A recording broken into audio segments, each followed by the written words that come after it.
Hey, hello, everybody. Welcome to the Summabid Show. We are back. We are back. I am Kemper. I am Toby. And on the phone today, we have Brandon Waller. He's finally back. He's finally back. So, longtime viewers / listeners to the Summabid Show and Summabid podcast will remember Brandon Waller from Minneapolis, Minnesota. Hey, everybody. I'm Brandon Waller. I go on a lot of the Summabid adventures with Toby and Kemper. I'm a professional photographer located in Minneapolis normally. And hello. Yeah, and hello. He, my favorite video that Brandon's in is the one with Telluride that was from last fall. I enjoyed that video. So we'll throw a link to that in the description. Absolutely, yeah. So, before we get into the photo news, because there's a lot. So we haven't been on for the last few weeks because literally there was nothing really of significance to talk about, like literally nothing. Mm-hmm. And then all the camera companies decided that this was the week to not only announce new cameras and lenses, but they all needed to be APS-C for some reason. Yeah, except very, for one. Very weird. But before we jump into all this, we would really appreciate it if you would hit that like button and subscribe. Our channel crossed 2,000 subs this last week. It did indeed. And we are very excited about it. And we would love now we begin the march to 3,000. And you can help with that by subscribing and hitting the like button. Just make sure that our video gets seen by more people. Absolutely. And you can also comment if you have anything, any questions for us or anything like that. Right. We'll probably be doing another question answer show in the next couple of episodes. It kind of depends on what Photo News does. So yeah, definitely comment your gear questions, any kind of question that you might have that you think would be interesting to talk about. Yeah. If you want to know how to edit photos like these or print photos like these, we've got the answers on some things. Do we? We have answers of some kind. Whether or not they're the right answers, that's hard to say. All right. So, before we start talking about the specific cameras, do we want to talk about what's going on in the camera industry? Because this is kind of weird with all of these new APS-C cameras all landing at once. Do we have any theories? What about you, Brandon? I'm actually not sure because I remember Sony at one point, not too long ago, over the pandemic, said they were done with APS-C cameras, I thought. I don't know if you guys remember that or if I made it up in my head, but I don't think they ever said that officially. I don't think they ever said that officially. I think that was kind of beginning to be the narrative everyone was thinking because they hadn't released any APS-C glass in so long. Right. They announced the ZV-E10 early last summer, about a year ago. I think that's like the only APS-C That's been the only APS-C since thing. the A6600 and the 16 to 55 and the 70 to 350, I think. I think you're more thinking of how Sony's been behaving because they definitely been behaving like APS-C as second-class citizens. Mm-hmm. But I don't think they've ever said that for sure. But yeah, this is interesting. Yeah, it might have something else on some of the YouTube I watch or whatever. But yeah, I don't know. I'm a little confused. I think it could have to do with how well Fuji's been doing. Like they've held up the whole pandemic with all of the different crises we've had with camera gear and, the economics in general of the whole thing. So maybe Canon and Sony have been like, oh, well, they're doing pretty good still. Maybe there's the market there. Yeah, and actually that would loop us to maybe the biggest announcement. I mean, I think the Canon APS-C cameras are probably the Canon APS-Cs are I don't know, the Fuji. Okay. I think they affect the most people though. Yeah, Canon R7. We're just diving in here. The Canon R7 was announced a little over a week ago, so it's been a minute now. So you've probably watched how many Canon R7 videos at this point, if you've gotten to this. If you've gotten to this one, yeah. You probably know all the stats. With this video, with this show, we're going to try to keep these stats pretty high level. I mean, we'll dive in for commentary, but we're not going to just read off the stats because we're going to have to move kind of briskly through all these as we talk about them. And we will link to full spec lists if you want. Yeah, exactly. Well, there'll be links in the description. There'll actually be affiliate links. So you'll actually be helping out the show if you click on them. Indeed. So yeah, the Canon R7 And before this camera was announced, I think everyone thought that it was going to be the 7D Mark III moved into the RF mount. I think that was kind of the consensus. And now that it's out, I think that holds up. I think it's almost as much 90D as it is 7D, in my opinion. It's kind of, or is the R10 kind of the 90D? Well, no, I think the R10's more like the Rebel series a little bit. Like it's a drop in megapixels. Like, now 24 is kind of low megapixel now. Welcome to that age. And the R7 24 feels taboo, kind of. It does. It feels kind of behind the times a little bit. It has a 32.5 megapixel APS-C sensor. It's not backed. That's kind of important. So the electronic shutter on it has a pretty big rolling shutter. So for all you sports photographers, when you read the 30 frames per second, it's not going to be the backup body to your R3, I don't think. I mean, that being said, 15 frames per second mechanical shutter, that's nothing to sniff at. Mm-hmm. I mean, 15 frames per second, I feel like that is like what the 1DX Mark II did. It's like 14 or 15. Yes. Maybe it was 16, I'm not sure. But you can definitely get a lot of work done with that. I think that what is most disappointing to me, although the price point does make some sense, is it does cap out at 4K 60 10-bit video, and it does not have C-Log 2. It just has C-Log 3, which, in case anyone out there doesn't know, C-Log 3 actually has less dynamic range than C-Log 2. It doesn't work like Sony, where it's progressively the higher the number, the larger dynamic range. It kind of works. The C-Log has the least dynamic range or the most contrast, and then C-Log 3 is second, and C-Log 2 has the most dynamic range. Correct. So now, we're going to be looking. The R3 doesn't have C-Log 2 either. It just has C-Log 3. Well, and that's where the R5C comes into play, because it has C-Log 2 and significantly better dynamic range, right? Than like the R5 and some of those cameras. Which, I mean, they're still great cameras. They have a lot of dynamic range, but they don't keep up with necessarily as much usable dynamic range as what you find in like an A7S3 or an A7 IV or something 10-bit with S-Log 3 in it. Right. So the R7 does feature a slightly redesigned body. It's smaller than the R5. It's even a little bit smaller than the R6. And they've moved the control wheel up to the kind of where the AF on button is normally, and it's surrounding the control stick, the joystick, which I think is a very interesting design choice. I feel like Canon keeps experimenting with their bodies and not landing on anything. It's not a consistent ecosystem like Sony, where the bodies are maybe too similar.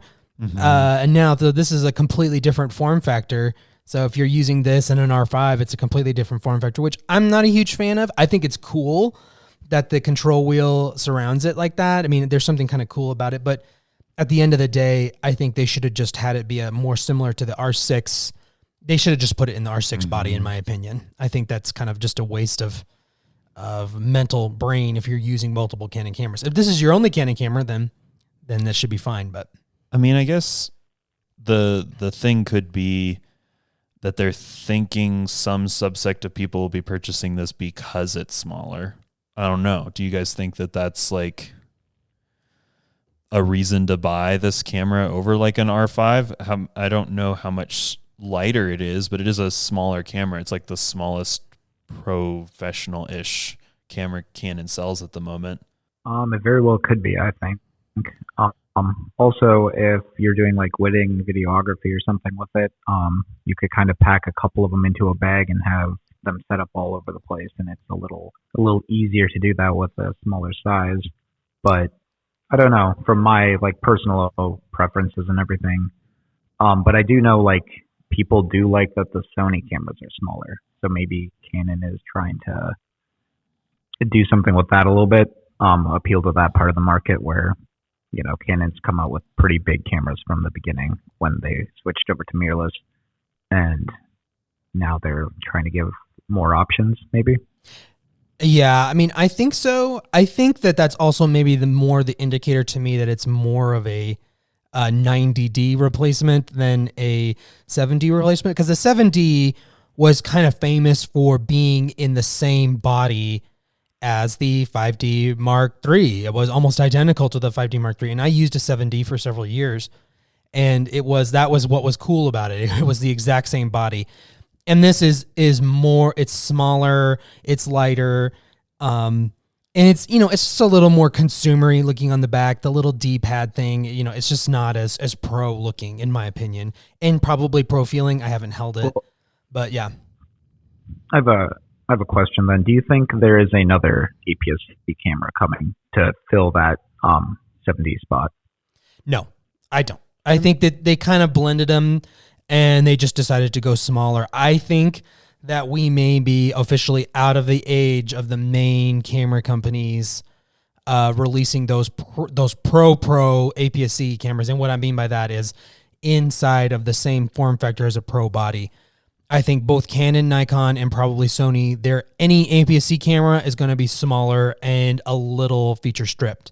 And so... Well, and probably isolating for cost. I mean, for $1,500, the spec sheet's pretty nice. Certainly from a couple of years ago, compared to what Fuji's doing, which we'll talk about more in detail later, for $1,000 more.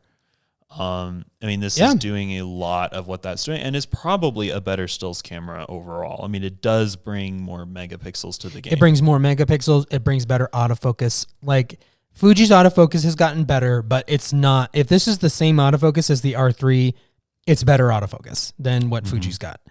So, and then we can go ahead and talk about the R10 because they're kind of a package deal. The R10 is a 979, 24.2 megapixel, kind of in-betweener camera. Like it shoots 4K. It even shoots 4K 60 with a crop from a crop. So I don't even know what that is. You're going to be super telephoto 4K 60.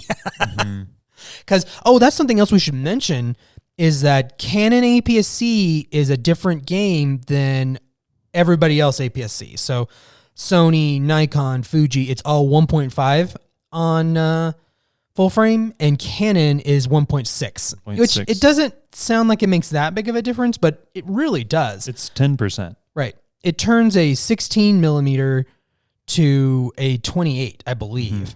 So you're more zoomed in, and then an 18 millimeter is, I don't know, a 30, 31. There's some really interesting decisions on this body, though. Just as far as it still has a joystick, which is not. That's a very professional, prosumery feature in the past. Yes, in the past, here. You still have the control dial in a normal place. Which is also interesting as opposed to the R7. Right. Excuse me. Yes, the R7. Yeah. I had that right. And it does keep the AF/MF switch on the camera body, which I think is also probably pretty useful. It makes more sense to have that on the camera body than the lens, in my opinion. Because then you don't have to then you always have it. It's always I've always thought that. I have not understood why camera companies consistently put it on the lens and then decide not to put it on the lens and then put it on the lens. Just put it on all the camera bodies and then don't worry about it on any of the lenses. Yeah, I mean, I definitely agree with that. And something else that I think is a really good move for Canon is both these cameras do not have 30-minute record limits. That is a beautiful move. It's a little vague. It says record each clip over 30 minutes. So I don't actually know. I think that just means what I heard is that they just removed it. They just dropped it. I mean, yeah, and I guess there could be overheating stuff eventually with that, but that is just huge, and it means in my mind the fact the R10 doesn't have a record limit. Nothing Canon releases. Record limits are done, guys. We'll have it. We can celebrate. I think we're officially done because the new Fuji doesn't have one either. So yeah, I think we're out of the woods on record limits. Yeah, that's clutch. Canon's going to release. I was just going to jokingly say Canon's going to release a R1 and it's going to have a 30-minute record limit. Everybody's going to be like, "What?" I could see that happening. I mean, it could be just so that to give people a reason to buy the C50 or whatever their cinema high-end camera is going to be. Right. Hopefully they release a full frame cinema Now- RF mount camera soon. Now, do you think Canon will do an R7C, a cinema version of the R7? That would be kind of cool. I mean, it definitely would, And have it be 2,500. I mean, I feel like that's kind of what the C70 is. Right. I could see them doing like a C50 or something, but the C70 like has 4K 120 and built-in NDs and all that. Right, And but like it's also it's like $5,000. $5,000. Yeah, So it's cool though that we do now have we do now have some APS-C lenses from Canon for that camera, and of course the future, I guess. Oh yeah, I APS-C didn't get a cameras are slide released for in the those, future. but what are those?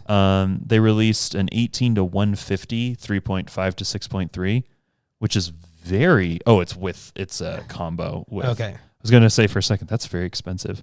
It looks like they also did an 18 to 45 millimeter f4.5 to 6.3. Interesting. And those are like the kit zooms for the two cameras. So they did they did a travel zoom and a standard zoom rather than a standard zoom and a telephoto zoom. It's interesting. Mm-hmm. And they did $299 for the 18 to 45 on its own, and then $479 for the 18 to 150. So they're everything is more expensive than it used to be.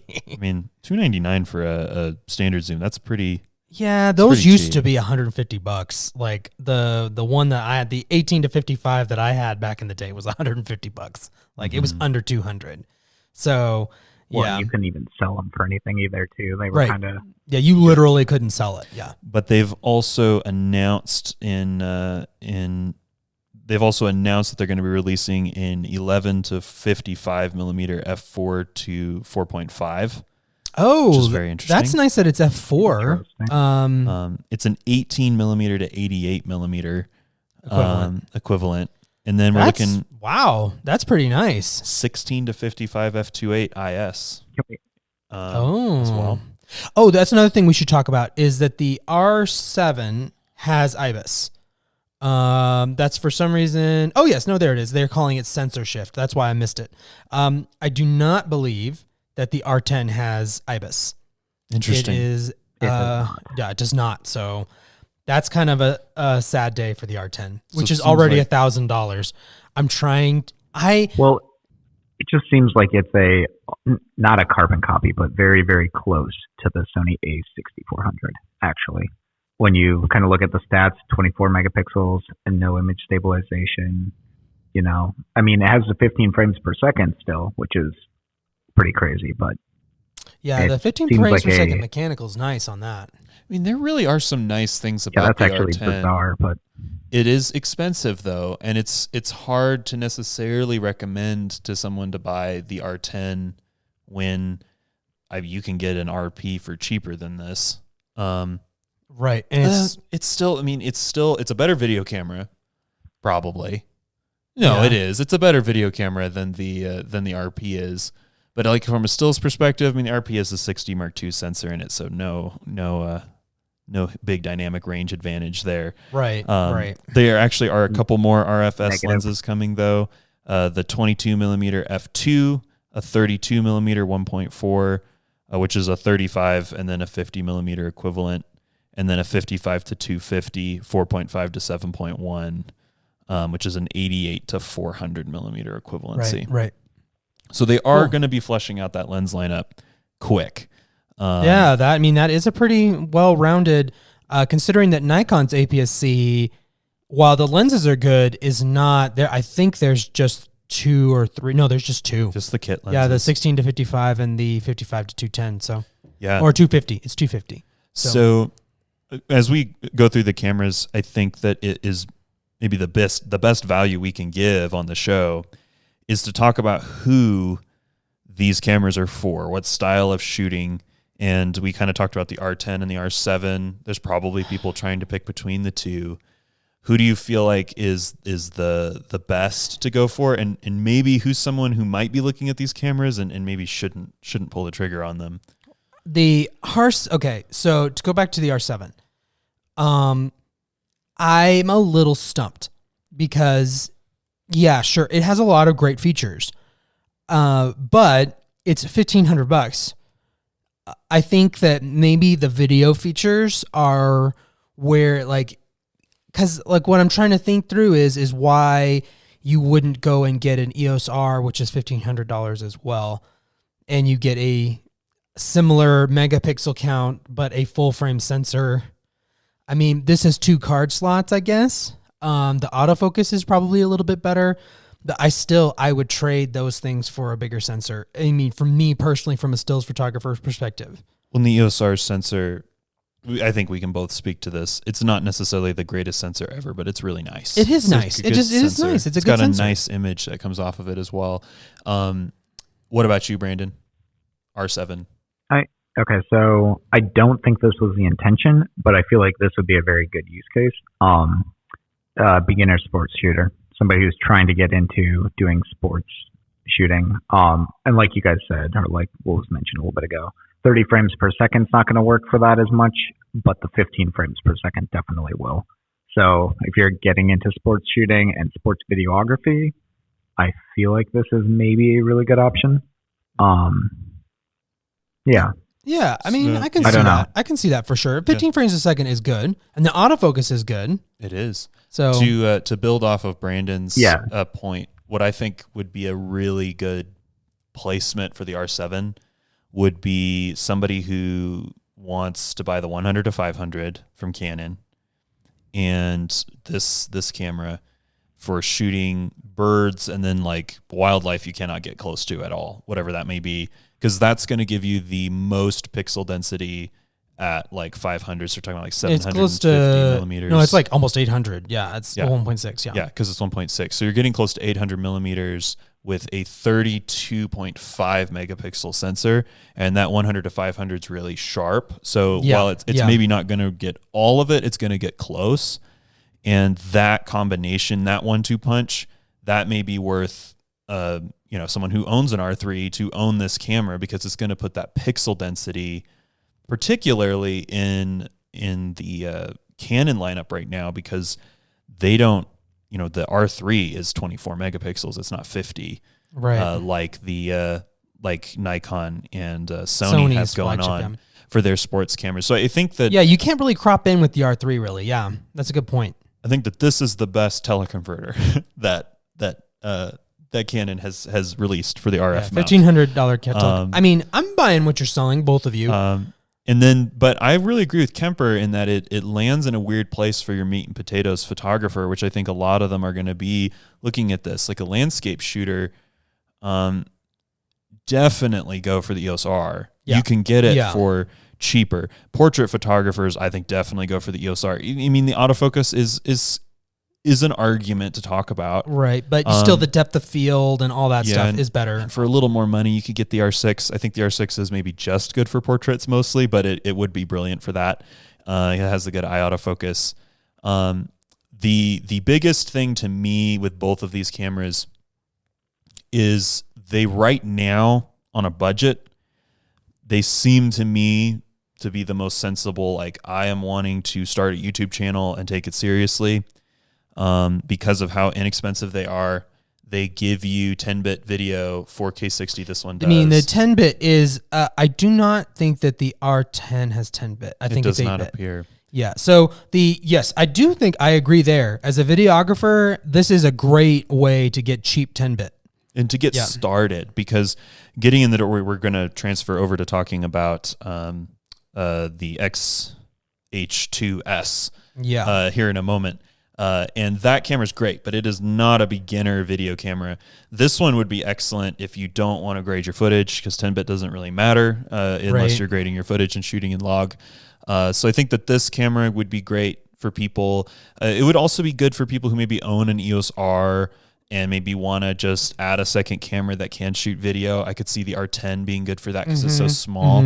It's so small. Canon's just straight out of camera video looks good. It's got good colors. It's easy to work with. I'm sure it has like some sort of flat profile you could futz around with if you really cared. But I do think that from a video standpoint, it's a metaphorical step forward for Canon. I feel like Canon is still missing, except for, of course, the R5C is fantastic. It's $4,500. it's a very expensive camera. A little different. It's in a completely different market. And right now the R5, because of some of the overheating issues and record limits and stuff on the R5 and the R6, I do feel like Canon's missing that, but probably we're going to be seeing something that will come along soon that will kind of plug that gap and get these features into a slightly nicer camera. Because I think so right now it's kind of like R7 and then R5C, and for a lot of videographers, the in the middle doesn't work. The R5's very powerful, but it has handicaps that are very irritating. Right, it does. I mean, yeah. I feel like this. Go ahead, Brandon. Oh, sorry. I was just going to say, like, I feel like this would actually be a really good option for people who need a couple cameras. Like, you could get 3 of these for the R5C price. So if you're a wedding photographer that wants to set up 2 cameras on a tripod to get different angles and then have another one, like maybe in that case, it'd be a pretty good, like, cheap option to get a lot. For the price of the R5C, you could actually get 4 of these. You could get 4 of the R10s. Yeah, you easy. get 4 R10s. Tax. Yeah. And you could get 2. You could get 2, almost 3 R7s. So yeah, definitely. If you are a multi-camera filmmaking situation, that's actually a great point, Brandon. Honestly, like recording a podcast. If you recording want a podcast, that'd be good. And then it has the unlimited recording. So there's definitely use cases for these, but yeah. I mean, that is very specialized though. Like that is a very unique person. Well, is it though? Because a lot of people do like Twitch streaming. That's and true. Do we know how these work as webcams? I don't know. Most everything coming out now does, no problem. So I would assume that they are fine. We should probably move on to the Fujifilm Xh2S. Now, apparently there's also an X-H2 coming out, but they decided to drop the S first because they wanted to confuse everybody. Yeah, they really did. I was very confused for a while. Well, the only real information... statement. This is all we know on the X-H2. We can make it really simple. We know it is not a stacked sensor, apparently. Right. That's all we know. We know that it is 40 megapixels. We know it is X-Trans, and that is it. That is all we know. Yeah, cool. The fact it's X-Trans is pretty cool. The fact it's 40 megapixels and APS-C is also pretty cool. I don't know. A little concerning, maybe? I mean, it's a little concerning. I will believe that the ISO is okay when I see it. But for a landscape shooter, that would be fine. But so, yeah, this is a 26.1 megapixel APS-C X-Trans stacked sensor. So that's really nice that it's stacked. And the video features are kind of, I mean, we've got 4K 120, we've got 6K up to 30p, full HD up to 240p. I mean, usually that doesn't look good. I think it looks okay in this case. Yeah. And then, of course, we've got the 10-bit video. We've got internal ProRes 422HQ and F-Log2, a new F-Log. And I did hear, I believe I'm going to be quoting Gerald Undone here, in that this particular camera was scoring extremely high dynamic range in F-Log2, as high as he's recorded with his chart thing that he uses in his studio. So, I mean, that's pretty cool. That's a big deal for Fuji. It kind of skirts around one of the main advantages of Fuji, which is the kind of baked in looks that can be kind of cool. Yeah. But I mean, if you're really serious about video, you're probably not doing that anyway. But that would be a question for me though, because Fuji, any of their base level, I mean, does F-Log replace like some of their other looks? No. Cause like, their standard is called, I forget, but it's still a film simulation, right? Even like their standard look is a film simulation. So does F-Log replace that, or does it still always have like some level of film look? Like, you're shooting in Eterna and F-Log? I don't know. No, F-Log would be like its own thing. You could potentially, I don't know if they have a way of like dropping the LUTs on in post. They may have those downloadable. However, you do like, it's the F-Log image with the Fuji color science, I guess, still technically in there. But, I mean, I was watching quite a bit of footage shot on it, and I mean, it does look good. It looks like they've done a good job with this, which is a big deal for Fuji, because like 5 years ago they were the laughing stock of the industry for video, and they've made huge strides. I mean, this really hurts the. I mean, maybe I'm wrong. Maybe there's a bunch of video geeks out there who will be mad at me in the comments for saying this, but this really puts the GH6 in a very awkward place. Oh, yeah. I mean, because it's basically has the same spec sheet as the GH6 did. I mean, I don't really know why you'd get the GH6 at this point when you have this. And then, of course, you have like the S3 and the R5C. And right. I'm sure it's a great camera. If you bought it, you'll make great content with it. That's not the problem. Right. It's just, is it like the smartest choice? I think that this really I forget what the GH6 costs. It's $22.99. So yeah, it's basically the same price.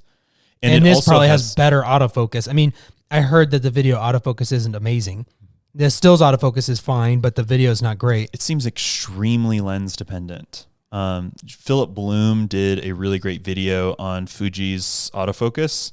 It seems to be that it's still about the same as it was before in video. For video. The stills is better. Where like some lenses are great and some lenses just aren't. And that to me is like a huge problem Fuji needs to fix, because if like, I mean. Well, that was a problem with the GFX as well, especially in video, where some of the GFX lenses, because I did a little experimentation with the GFX 100S, and the video on it, like, the lens, one of the lenses was pretty good, and the other one was like, ooh, I don't know, not very good.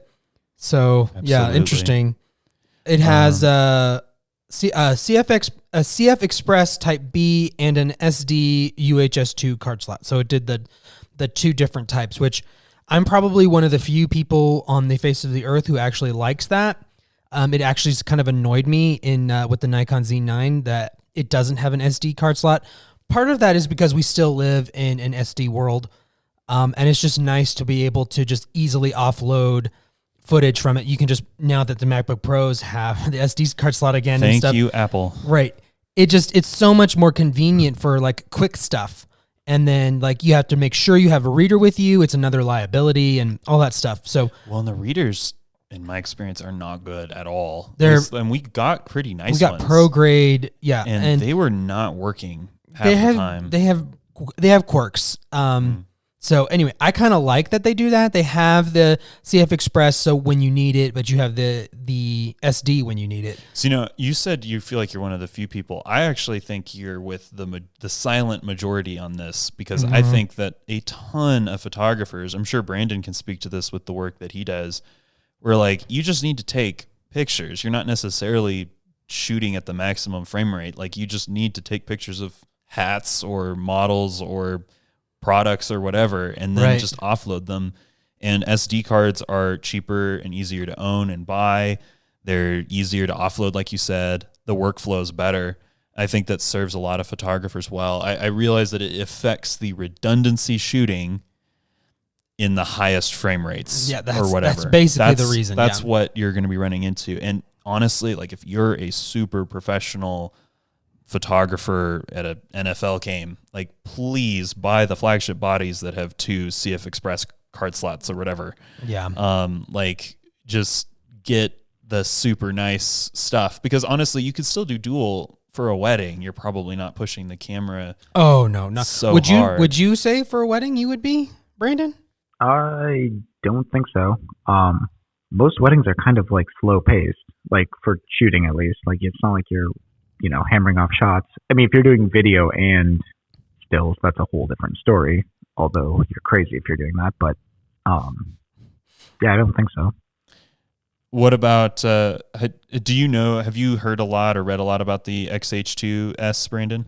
Not a ton. I know about the general statistics of the camera. It looks like I actually would love this camera. I feel like in a different world, but also it's not beating out the A7 IV for me, so.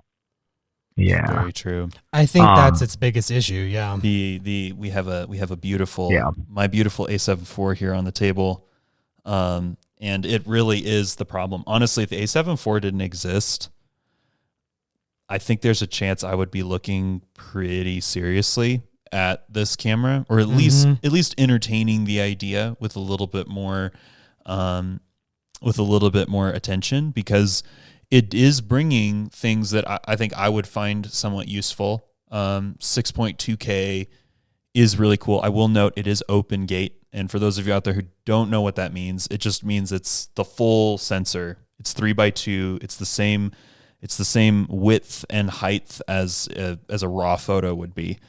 And you can publish to YouTube in 3x2, but it will of course be very tall and be actually smaller on most people's phones. So this is a feature that if you're into anamorphic, you're going to be like, awesome. I'm super excited that it shoots in 3x2.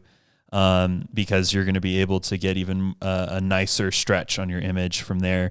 But for most of us, it basically means some cropping in post will be possible. You'll be able to like move it up and down a little bit. But you're not going to be able to use all the pixels. It's still going to end up being probably like 5.9K or something like that. So you're still getting basically 6K in 16:9. But they are using a little bit of marketing jargon to get it up to that 6.2. It's going to be very difficult to really utilize that with the fact that like TVs and screens, I mean, it'll look fantastic on your MacBook. Right. But everywhere else, it's going to be, you're going to be cropping that down. And then the other thing is it does shoot ProRes and Blackmagic RAW via HDMI. I did not get to see any tests of that or how that really works, except I do think I saw a ProRes RAW test that kind of was saying it wasn't that different from the 10-bit internal with F-Log 2 as far as just like practical dynamic range That's goes. the thing, is that the RAW is the benefits of the RAW. I've experimented a little bit with the Z9 and have not. Like, it's fine. It's very hard to work with, and I just honestly would just shoot in N-Log and grade it. Like, it's not that big of a deal. But I do feel like the $24.99 really hurts this camera. I think it hurts it a lot because I just cannot. I'm trying to picture the scenario where I guess if you're really ingrained in Fuji, so like. From the way I'm looking at it is that if I'm really ingrained in Fuji, then that's the scenario where I would maybe be thinking about dropping $24.99 on it. The problem is that this camera kind of breaks out of Fuji's mold. Like, it doesn't have the classic controls on it. It doesn't have the classic body. It's got a very sleek, modern, Sony-ish body. GFX honestly, style. It's the GFX style, but I would say it's kind of the Sony template, right? Of the body. And it's not, so as a Fuji shooter, I'm losing a lot of what I love about Fuji for stills. And then, from it gives me the video capabilities, but the truth is that it's very expensive for that. And then just like $24.99 for any APS-C sensor to me is a little bit of a stretch when things like the A7 IV exists, like the R6 exists, like the Z6 II exists, like two of those cameras are actually cheaper. And like the Z6 I exists and it's like $1,000. Yeah, exactly. And that's a lot of money for lenses and stuff. And it's such a weird camera in the sense that it plays all of those periphery kind of features that everybody's like, oh, that's cool, but I'm not going to use it. Like 40 frames per second. Okay, super cool, but like, when are you going to use it? 6.2K, like, and even beyond the problems Toby was talking about, like, cool. Am I really going to use that in ProRes? Like, it's very cool theoretically, but like, it's just kind of one of those things you're not really going to use very often. And like, it's still just a 26 megapixel camera, which is fine, but that's also a 26 megapixel camera that's APS-C, which is a little different. Right. Like, it says 14 stops of dynamic range, but that's such a generic, or like, not generic, like subjective kind of measurement, I feel like. And it's going to really be interesting on your to noise see if they were able to do tolerance. some stuff. Yeah. Like, I mean, any camera can have 14 stops if you wanted to. Yeah, exactly. I mean, that's a good point. I mean, like, the when they say what the dynamic range is, it's kind of like, well, yeah, if you have the noise tolerance, it can be whatever stops you want, right? Exactly. So, there is somebody I feel like who's excited about this camera and maybe even like over the moon about it. mm-hmm. And it's like people who started jumping on the Fuji train with like the X-T3 for the video features, because Fuji has this tendency to release a camera that has really nice video features since the X-T3. Before that, not really the case necessarily, but the X-T3, X-T4 have really good video specs. And if you bought into Fuji for the video specs on those cameras and you upgraded the X-T4 when you could, this is a big deal for you. And most of the time, it's probably more cost effective to stay in your system than it is to switch, especially when you're dealing with crop bodies and lenses that maybe aren't holding their value as well. The fact that this thing has the specs that it does is just a huge deal for you. And I'm super happy that you now have access to 4K 120 of any kind. That's great. Right.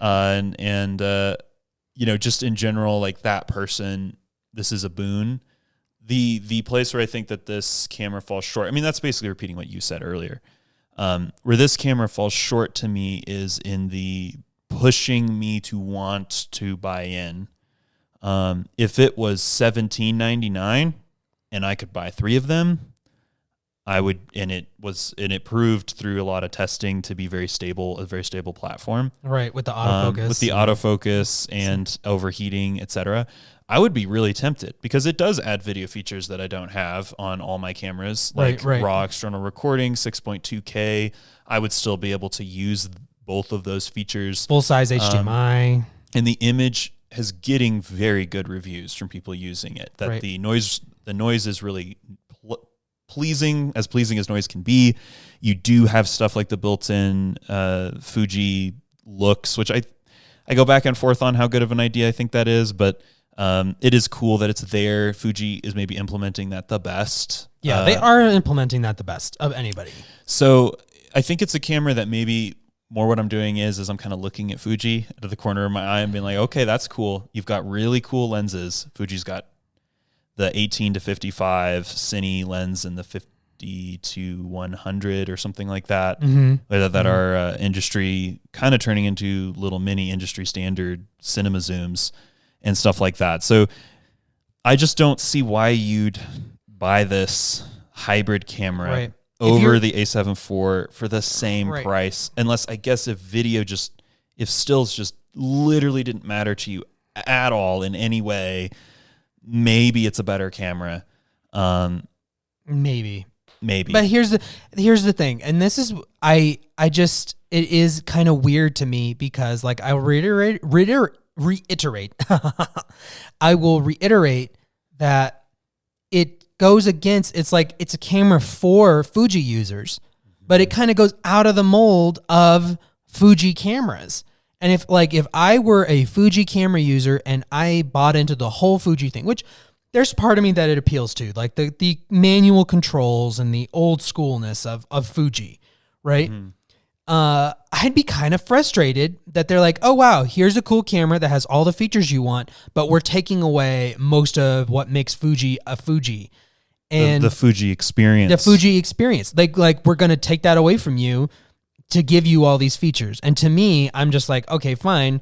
I guess I'll wait till the X-T5 and you put all of these features in that. And, I am having a hard time figuring out if I were a Fuji user, I'd be frustrated by that. Outside of Fuji, it's not bringing me in particularly, especially at $24.99 for APS-C. And like for stills and video, yeah. I mean, that's kind of the problem. Is like Fuji had a thing going for them. I mean, they still do. I don't want to get attacked for that. But why is Fuji trying so hard to be a like full frame camera company when they are doing so much with what they already have as a crop sensor, lovely color, super cool kind of camera company? Like, I mean, it almost just seems like, okay, we need to compete with, the A7 IV when, I mean, kind of, but not really. Like, I don't know. Exactly. I mean, Fuji's always going to be a boutique camera company. Like, and they are hemorrhaging users to Sony and Canon and maybe a little bit of Nikon, although Nikon's busy hemorrhaging users globally. I mean, the Z9 has helped, but it's still hemorrhaging users. But yeah, I think that's a good point. Like, Fuji is a boutique camera company whose users like Fuji for its Fujiness. Mm-hmm. And to me, Fuji stripped the Fujiness straight off of this camera and was like, hey, here's a A7 IV-ish body, slightly. Like on a spec sheet, it's better than the A7 IV, except that like it's crop. It's right? crop, yeah. And it doesn't have, it's not as good for stills. It just, no, it's not a full frame 33 megapixel sensor. There shouldn't be any reason to buy this except just you desire, and that's fine. You can desire whatever you want. Right. It's going to take great photos. I'm not worried about that. But the A7 IV should give you more dynamic range, will give you more resolution. And at least on the video side, it should give you better autofocus. So I think that the thing that Fuji, to build on your point that you're making, is that I was talking to someone just the other day who uses like a Rebel T7i or whatever, mm-hmm. and like just likes taking photos for the act of taking photos and doesn't really share them anywhere or do anything. It's the experience that they're into. They like that. And Fuji is like the best for that. And they are the most successful when they lean into that, like the Fuji Instax or whatever, the Insta camera that they sell. Like that seems to be one of their top selling cameras, is that, or right. the X100Vs. Oh yes, X100V. Which you can't even buy new because they're so back ordered because everyone loves them. Yeah, and it's an experience based camera that still, of course, takes great images. That's not the problem. It's just not like you're never going to shoot wildlife pictures with an X100. It's not the most versatile camera. And right. This seems like it's trying to be versatile in a market where APS-C is just not going to be able to be as versatile as it's going to be able to specialize into something, which just is a specialized video camera and has some cool features. Well, and it's specialized sports-ish. And Fuji helped themselves with announcing that the 150 the to 150 to 600, which is a 150 to whatever almost 900 in almost full frame 900. equivalent. It was like 850. Yeah, like 850. So no, 900. Yeah, 900 yeah. straight up. So that's pretty cool. And I do think we might see some wildlife shooters because of that lens. I mean, it's priced well. It's slow. F8 out there on APS-C is slow. Mm-hmm. And I don't know how the tracking is. I mean, I'm sure it's fine. It's not Sony, it's not Canon, it's not Nikon. Mm-hmm. Nikon Z9. And then they also have the 18 to 120 f4 power zoom, another power zoom, interestingly, which we have even more power zoom here in a minute. But so yeah, I do think that they are shooting for some sports photographers here. I mean, these are excellent lenses to put on this camera. Like they're brilliantly released, because it's like, okay, I said everything I said about it, but the 150 to 600 would be brilliant for shooting wildlife video or whatever. Take it to Yellowstone and shoot 4K 120 and just slay with that lens and camera combination. But here's my question. You could do an A7 IV and a Sony 200 to 600 for the same price. Yeah. And it's full frame. Now you can't crop in. You're not getting quite as much reach as you are with this 150 to 600. 60, but right. Well, I'm talking about for stills, like a wildlife photographer. But it's the same price. Like, it's full frame. And it's higher resolution. Or just get an A7R3 with the 200 to 600 and crop in. And it's all the same ballpark. Yeah. Yeah, and that would you'd be able to do that for a lot cheaper. Cheaper. You are playing the used, like $1,000 less. You're playing the what's the word? You're playing a little bit of the used old camera game, which a lot of people just don't even know how to play, to be honest with you. But fair enough. I don't know what the weight difference would be, but that's a good point. It's still Well, how much are A7R4 selling for on the used market right now? They're selling for basically 2,500. They're still kind of tricky to get. They just kind of became like you can just go buy one. So then, in coincidence, then you would have about 30. You have 26 megapixels exactly in APS-C mode on an A7R4 with the Sony 200 to 600, and it'd be the same price. It would be. Oh my So gosh. yeah. So Well, yeah, you can get them for 25. So that's very true. So you get better frames per second, but you still get 10 frames a second on the R4 and a lot of pro wildlife. Like wildlife is not where you're using those high frames a second. It's sports. So in birds, I guess. and birds, I take that back. See, when I think wildlife, I'm a bigger mammal Kemper wildlife likes photographer. large mammals. I like large mammals when I shoot wildlife. But I forget bird photographers do want high frames a second just because of wing position and all of that stuff. So yeah, I guess if you're a bird photographer, Lenses. right? If you're a bird photographer, go ahead, Brandon. I was just gonna say it just lands us back into another one of those like weird use cases. Like, if you do this very very specific thing, it works out really well for you. Exactly. If you are a bird photographer, I'm actually seeing now that we're looking at all the data in front of us a little bit. If you are a bird photographer, this combo makes a ton of sense because you're getting a great zoom, you're getting high frames per second, 40 frames per second electronic shutter, which it should be fine because it's a backed sensor. And then you have this lens. So if you're a bird photographer, then you should seriously consider this. But it doesn't make necessarily more sense than the R7 and the 100 to 500. Oh, see. The 100 to and 500 is a little more I have expensive. another caveat. What if Yeah, we are trying, guys. We're trying to give Fuji a bone here. Okay. Here's what I'm gonna say. The 18 to 120 f4 power zoom and the Xh2S. Xh2S. If you just need to buy a camera and a lens that's going to do incredible video work for you, get your video business off the ground, that will do it. At 100%, you'll do it. There you go. I'm not going to bring up that you can buy the 18 to 105 f4 and throw it on a full frame Sony A7 IV for the same price, actually significantly cheaper, and get full frame. We're going to ignore that at the moment. So you don't get think full about it. frame in the whole zoom range, though. You'd have to add some full frame lenses later, but you do get 4K 120 though. I mean, there is some advantages, but what were you going to say, Brandon? Oh, I was going to bring up that there's also the autofocus problem with Fuji. So Yeah, with the Going going with lenses the and Canon video. is going to be. That being said, though, you hold a Fuji. I do think that I've only gotten to hold a few, and there is something to them. I feel like they've taken some of that magic out, Dudes, though. A little off to the side thing about magical cameras. I saw the first time in my life in the wild. I saw a Nikon. What are they called? The FP or whatever it is. The vintage The Nikon FC camera. or whatever. Yeah, ZFC. ZFC. That's what it is. I saw one of them in the wild in Monument Valley.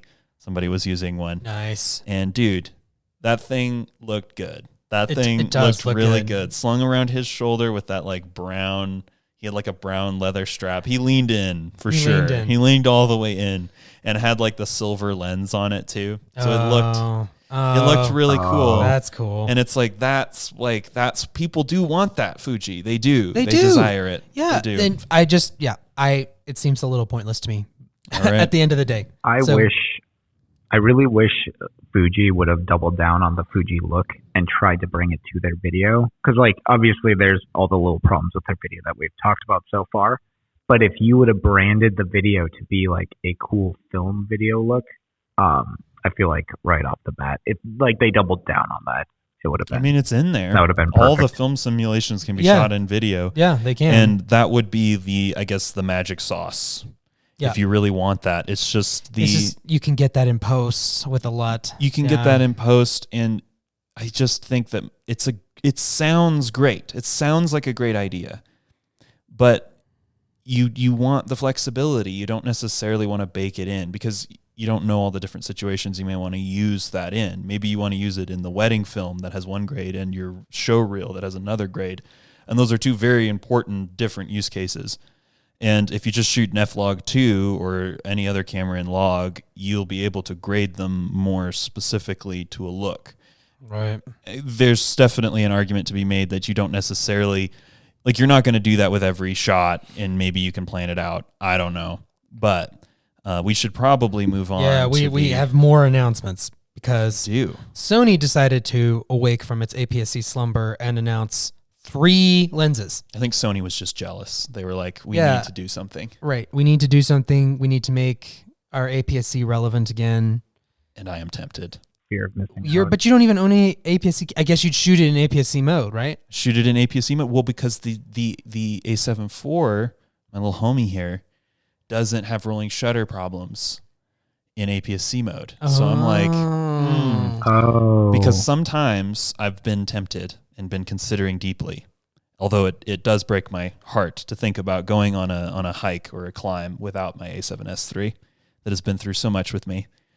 But the A7 IV is just a little bit more versatile in a general sense because it shoots stills, and I think that the 4K full frame image is nicer. It's definitely sharper from the 7K downsampling. So like, I'm thinking for that low light situation, I mean, both of the primes could have a place. I like that one's so cheap. That's nice. Yeah, I mean, all of these are pretty reasonably priced. Tell me if I'm not correct, but the old 10 to 18, it used to be more expensive than 748. It did. No, and it wasn't a power zoom. They brought the price down. It was f4, and this one reaches more. Like, they really outdid themselves with that middle lens there, the 10 to 20. They did. The 15-1.4, I mean... Well, and give it 6 months, the old 10 to 18 will be dramatically cheaper. Yeah. Because people, I mean, if I had the 10 to 18, I would be listing it right now so I could buy that one, because that is such a cool lens, and it is tiny. It is itty bitty. To me, there's a chance I could add that one to my system. I think it's probably irrelevant.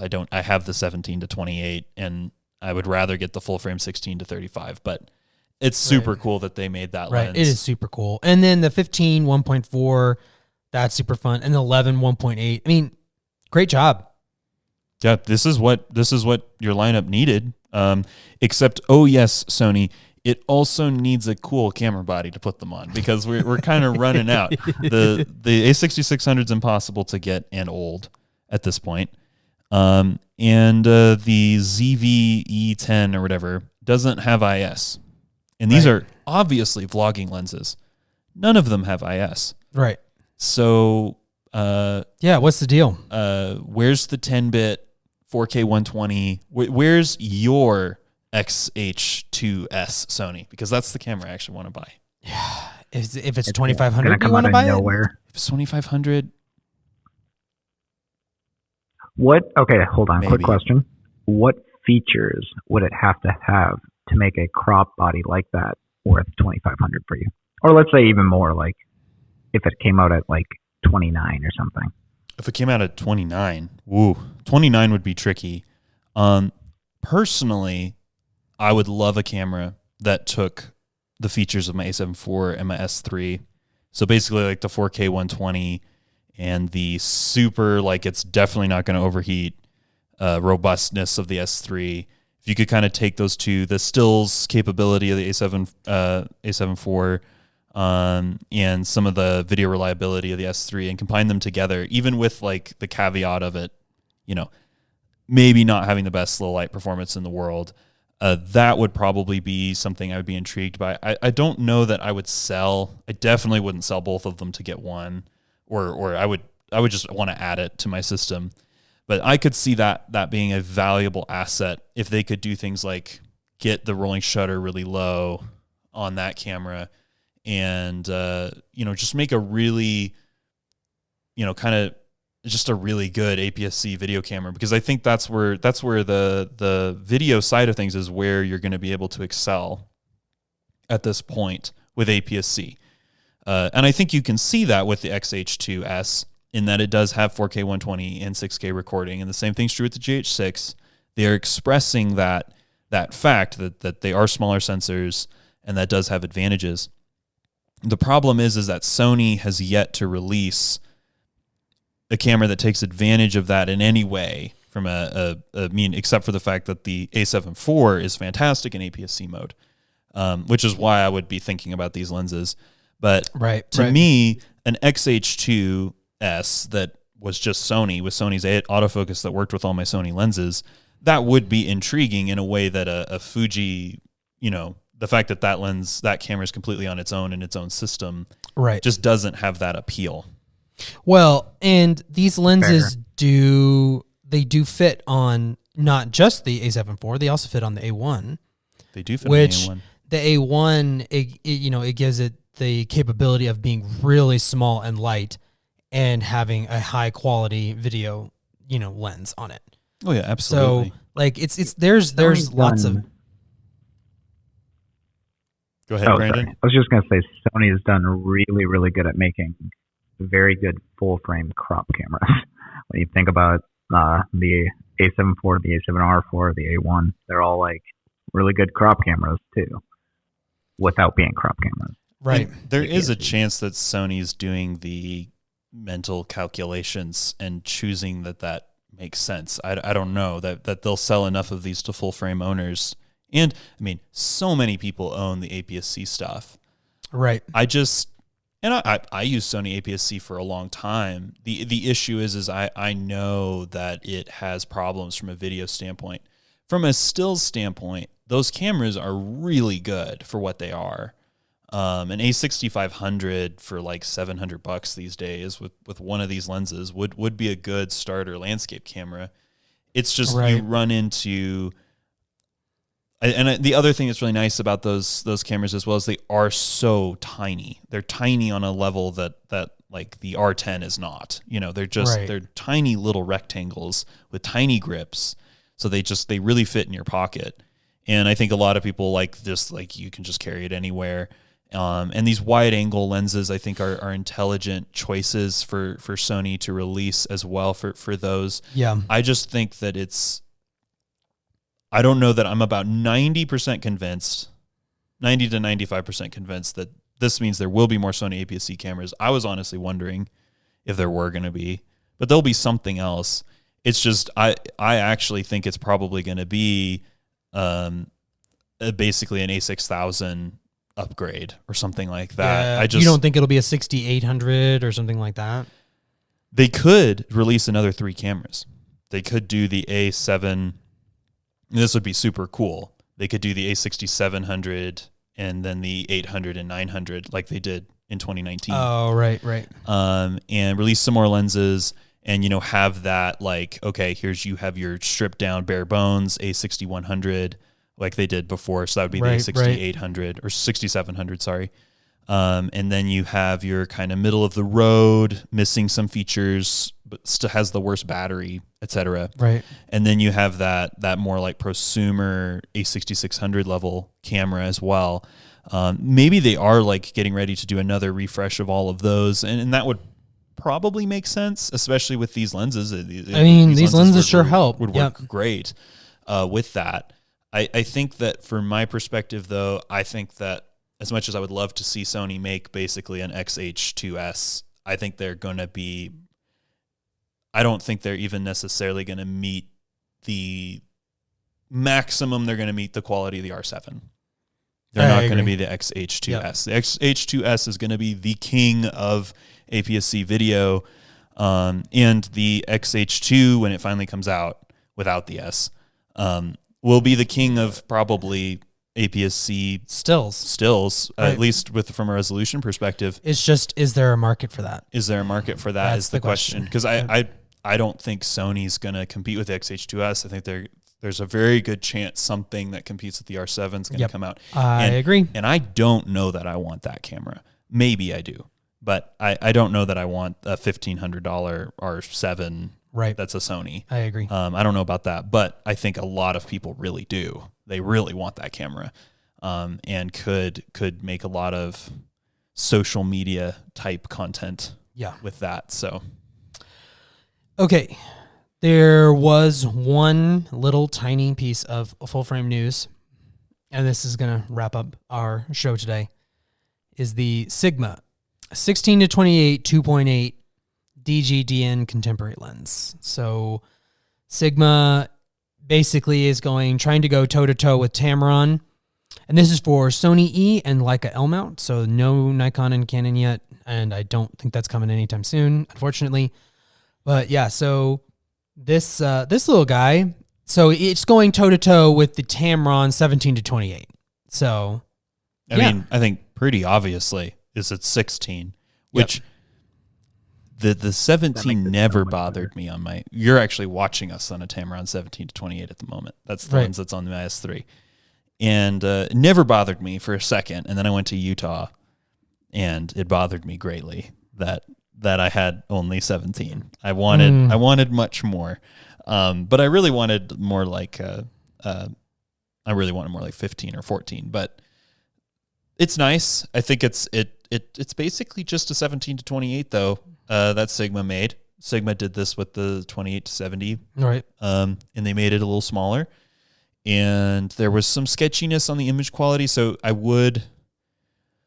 Tamron won the battle last time between the 28 to 70 and the 28 to 75. So I would hold your horses and just see. Christopher Frost felt like this lens was very sharp. You watched his review. I did. You liked it. I did. He felt like it was very sharp. Well, I think that the image quality wise, it's great. Certainly for the price, you're getting great image quality compared to what you used to be able to for under $1,000. Being able to get 16-2.8 is a big deal. And it weighs a pound, which is great for a 2.8 lens is insane, actually. Mm-hmm. So yeah, I mean, I'm impressed. I think that the image quality, it's not quite probably going to be like the G Master, but I think it's punching not too far from it. So yeah, I mean, yeah, they're all getting closer now. Yeah, everything's getting smaller, everything's getting lighter, and everything's getting sharper. It's super nice. It's a great time to be alive and like cameras. It is, yeah. It's a win-win.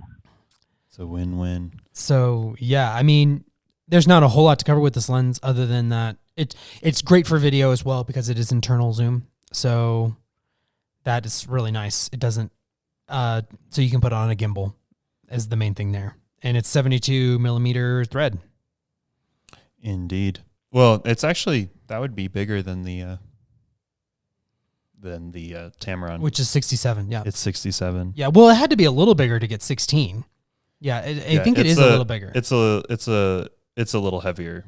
The Tamron's 420 grams, and this is 450. So 450. So it's a little bit bigger. It's not that big of a deal. I guess that the 1728 probably comes in just under a pound then. Yeah. Yeah. So yeah. Well, and 16 millimeters is significantly different from 17 once you're getting that wide. So there's a little bit of gain in that, I guess. I mean, yeah, no, they obviously, I think they engineered it to get a little bit wider because that was a general complaint, I would say, with all the Tamron zooms is that they're not as wide as they probably should be. I mean, the same thing's true with the 28-75. It's the problem with that lens is that it's a 17 to is that it's 28, not 24. Right. And that's especially when you consider that the Sonys, for video, this isn't necessarily as much of a problem for stills, but the Sonys crop in even a little bit more for the active stabilization. So at that point, you're shooting more like 32 millimeters or 33 at the widest in order to get, that wide field of view. So I do think that there is some, there's definitely, as all the millimeters you can get on the wide end is a big deal from a videographer's perspective. And I'm sure from a photographer's perspective as well, having 16 is nice. It is. I think so. Although you can always do a panel with photography. So if you're doing landscape, yeah. Well, and even some, I mean, not a portrait, but portrait, I don't think the wide matters as much. I mean, like, how often do you shoot wide angle portraits, Brandon? I have not shot anything wider than 35 in a long time. Maybe I shot something wider when we were out in the mountains one time of like you or Toby or whatever, but Right. 35 is kind of the widest. Never in a, yeah. I mean, yeah, good point. I mean, there is the vlogging.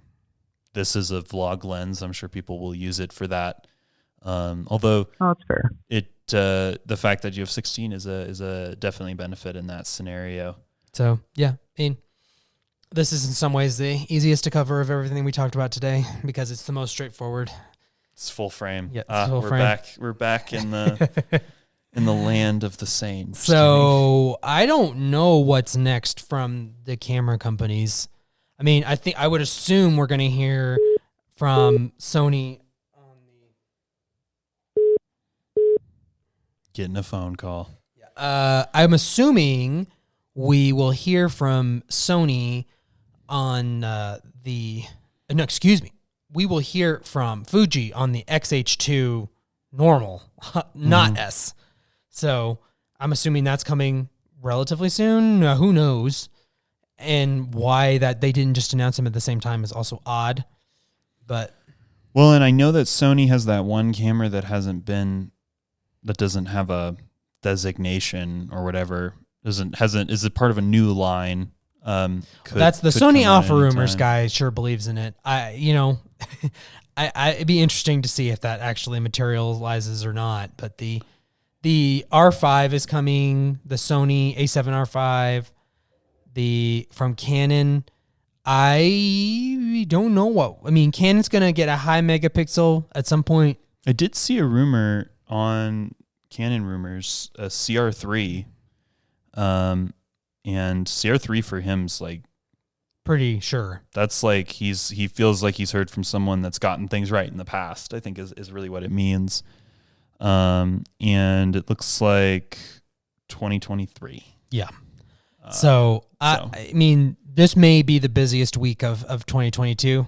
But it'd be nice if it kept up like this, all this new equipment. But yeah, I mean, I'm sure there'll be more lenses or something. Yeah. I mean, and if Sony could come out with that 85-1 too, so I can be forced to spend more money. Is that what you're waiting for? Is the 85-1.2, or would you do a 100 1.4? Which one would you rather have? If I did a 100 1.4, I would sell my 100 millimeter STF that I have. Oh, maybe I would sell both. The 85 has such a nice look to it, though. So I love the 85 G Master. The autofocus is garbage on it, but the look, it has such a nice look. There's something about it that I really like on that lens. So I have a real soft spot for it. Yeah, it almost has like, I wouldn't say a film look, but it gives it like the character of a film look for Sony. Like the closest thing Sony has. Yeah, it's the most character in any Sony lens that I've used. And honestly, in the digital of a digital lens, it's got the most character, I feel like. I mean, the 51.2 on Sony is nice, but it doesn't have quite as much character as that 85. Yeah. That's like a workhorse though. Like the 51.2, such good autofocus, such a sharp, clean look. And it's not really, I don't know, it's like the 135 is so, like surgical, like it's so clean, but like perfect clean, like not artsy in general, I don't think, from my opinion. Right, that makes sense. Where the 85 is.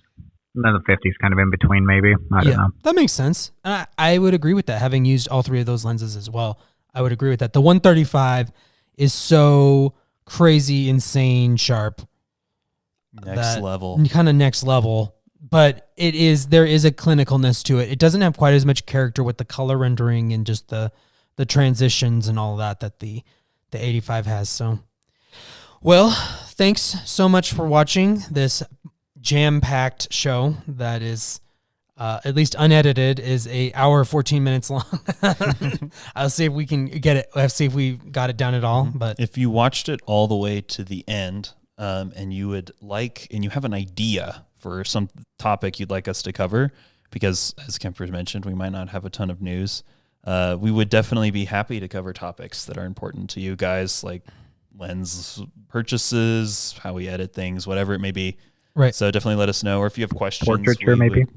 portraiture. Brandon's like, please ask portrait questions. That's what I know about. Yikes. A little bit. So Sony anything Primes. like that. Sony Sony Primes. Primes. He That- does own yeah. a bucket load. What do you, let me see if I remember what you've got, Brandon. You've got the 20-1.8. You've Yep. got the 35-1.4, the 50-1.2, the Yep. 85-1.4, the 105 STM, 100 STM, and the 135. Yeah. And do you have any zooms? No. A prime only user, a purist. There's part of me that wishes that I would be able to do that with landscape photography. I like primes. I like the mentality with primes, but it's just impossible to. You can't carry all that into the field. So You just have to pick Yeah, a I would focal never length be able at to the do that. trailhead. Yep. All right. Well, thanks so much for watching, and we'll see you on the next adventure. See you Bye. on the next adventure. Bye.